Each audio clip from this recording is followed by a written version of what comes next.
हमारे मॉडल की skin combination skin है। अभी जो ट्रेंडिंग चल रहा है और समर सीज़न है तो हाइड्रेटिंग की बहुत ज़रूरत रहती है स्किन के लिए। तो अभी जो बहुत ज़्यादा ट्रेंडिंग है और ग्लास ट्रांसपेरेंट लुक जो देता है वो हम आज यूज़ करने वाले हैं फ्लिका का सिल्क टच।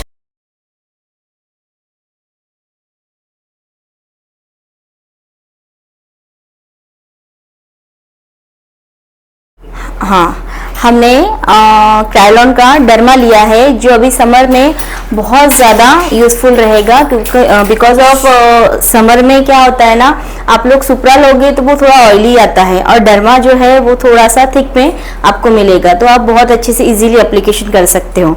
तो मैंने हमारे मॉडल के स्किन रिगार्डिंग D30 लिया है प्रॉब्लमेटिक स्किन के लिए, और उसके फेसेस को जो हाइड करना है प्रॉब्लम्स, हमें उसके लिए FS38 लेना है।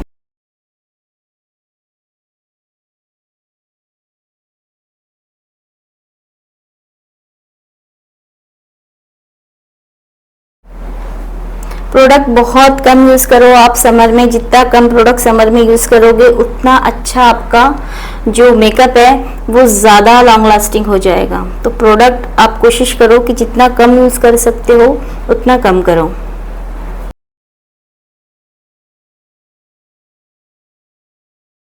निकालना नहीं है, जस्ट एक लाइट प्रेशर देके उसको प्रॉपरली ब्लेंडर से डिपॉजिट करना है। आप अगर उसको ज़ोर ज़ोर से डिपॉजिट करोगे तो वो प्रोडक्ट रिमूव होगा, ना कि आपके स्किन पे प्रॉपरली बैठेगा। तो आपका हाथ जैसे मैं चला रही हूँ वैसे ही आपका हैंड का प्रेशर रहना चाहिए और चलना भी उसी पोजीशन से चलना चाहिए, ठीक है। मैंने पूरा मेकअप ही सुप्रा इससे किया है, क्रायोलॉन का डर्मा, और मैं हाईलाइट के लिए D3 यूज़ कर रही हूँ। आपने अगर गौर किया होगा, हमने फाउंडेशन यूज़ नहीं किया है इसमें। मैं पूरा मेकअप ही क्रायोलॉन डर्मा से ही कर रही हूँ, और ये समर सीजन में बहुत यूज़फुल है अगर आप ये टेक्निक से मेकअप ब्राइड्स को देते हो। तो अगर फाउंडेशन की किसी को नीड कैसे रहता है ना, कोई फाउंडेशन उसके फेस पे बहुत ज़्यादा दिखता है या फिर कनेक्ट नहीं हो पाता है, बहुत ज़्यादा पैची हो जाता है, डार्क हो जाता है। तो अगर किसी को बहुत फ्लॉलेस या फिर बहुत ही कम मेकअप में लुक चाहिए तो आप ये टेक्निक जो मैं बता रही हूँ आपको डर्मा से, ये भी आप दे सकते हो एज अ ब्राइड। हमने क्रायोलॉन के डर्मा से उनका बेस कंप्लीट किया है। आप देख सकते हो बहुत फ्लॉलेस और क्लीन दिख रहा है, और आप फेस का शाइन भी देखोगे तो बहुत प्यारा सा एक शाइन आता है। और इसे हमें अभी डिपॉजिट करना है बेकिंग से। मैंने लाइट शेड लिया है, आपको इसको बहुत अच्छे से डिपॉजिट करना है। आप बेकिंग करोगे उतना लॉन्ग लास्टिंग आपका मेकअप रहेगा।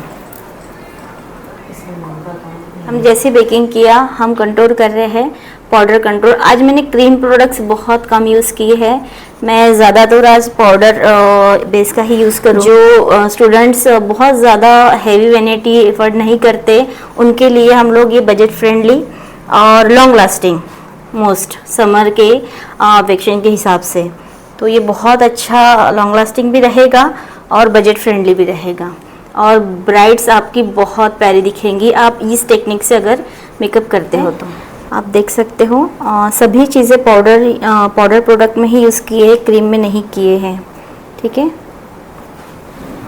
हम आईब्रो डिफाइन कर रहे हैं, ठीक है। बहुत नेचुरल आईब्रो डिफाइन करना है आपको, हमेशा याद रखना फेस रिगार्डिंग उसके आईब्रो कितनी डार्क है और उसके फेस को कैसे सूट करेगी, उस हिसाब से आपको आईब्रो डिफाइन करना है।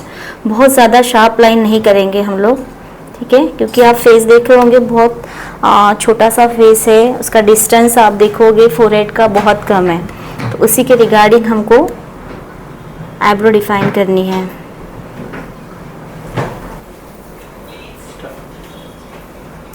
आई मेकअप स्टार्ट कर रहे हैं।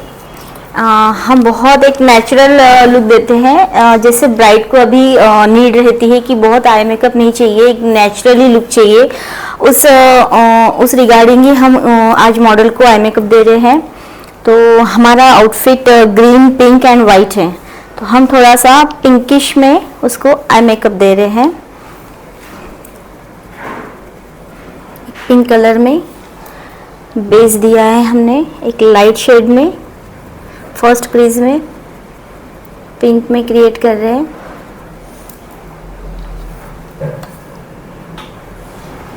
प्रोडक्ट एकदम नहीं उठाना है, थोड़ा थोड़ा प्रोडक्ट उठा के आपको फर्स्ट क्रीज को कवर करना है। और ये मैं हुडा का पैलेट यूज़ कर रही हूँ। बहुत सुंदर सा एक इफ़ेक्ट आ जाता है। हुडा का एक पिंक कलर का लाइट शेड लिया हुआ है फर्स्ट क्रीज के लिए। ठीक है, सेकंड हम उठा रहे हैं उसी से related one tone dark colour.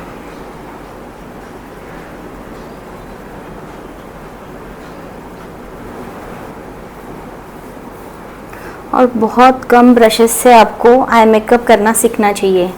आप बहुत सारे ब्रशेस यूज़ करते हो, उसमें भी कंफ्यूजन होता है, तो आप कोशिश करो कि जितने कम ब्रशेस में आप आई मेकअप कर सकते हो वैसे आई मेकअप करने की कोशिश करो। हम हमारे एकेडमी में भी बहुत कम ब्रशेस से बच्चों को आई मेकअप सिखाने की प्रैक्टिस देते हैं।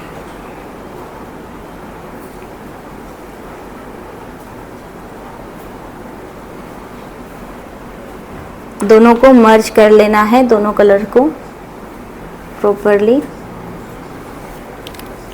अभी हम आउटर में हल्का सा और एक डार्क टोन उठा रहे हैं। ठीक है, तो पिंक पर्पलिश में वो शेड जाएगा। बिकॉज ऑफ हमारा आउटफिट लाइट कलर का है, बट हमारा जो ब्लाउज है वो डार्क कलर में है। तो आपको भी ऐसे ही आई मेकअप करने की प्रैक्टिस होनी चाहिए। रिगार्डिंग आई मेकअप में उनका आईज का स्पेस देखिए, उनके आउटफिट देखिए, और उसी के रिगार्डिंग आपको आई मेकअप करना चाहिए। तभी आप प्रॉपरली आई मेकअप में कभी कंफ्यूज नहीं होगे।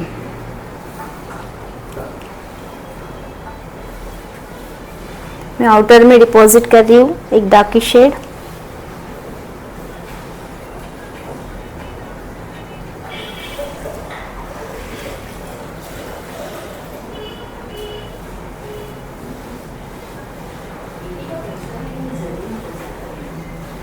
जस्ट आउटर में हमने एक डार्क कलर डिपॉजिट किया है, बट पिंक से ही रिलेटेड सभी शेड्स उठाए हमने। आप देख रहे होंगे तो बहुत ज़्यादा हमने डार्क नहीं लिया है, सभी पिंक फैमिली से ही उठाए हैं। इनर में हम लाइट शेड डिपॉजिट कर रहे हैं, इनर कॉर्नर में।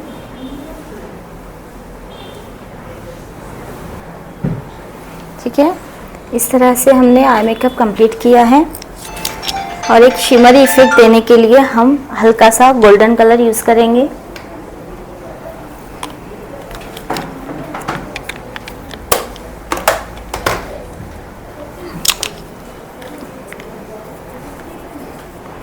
आपको शिमर हमेशा फिंगर से ही यूज़ करना है, बहुत अच्छे से एप्लीकेशन हो जाती है फिंगर टिप से।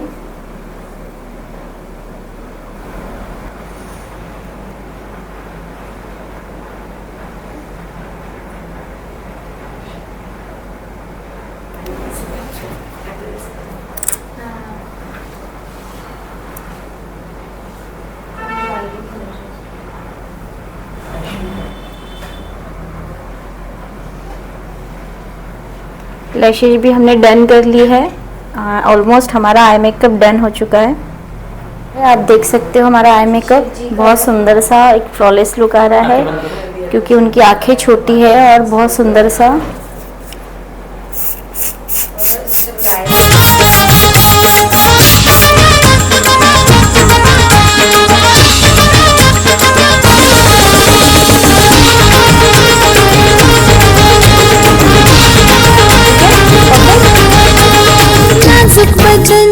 हिरनी हूँ मैं, आऊंगी ना हाथ में रस की भरी, मैं रस भरी, सब है मेरे साथ।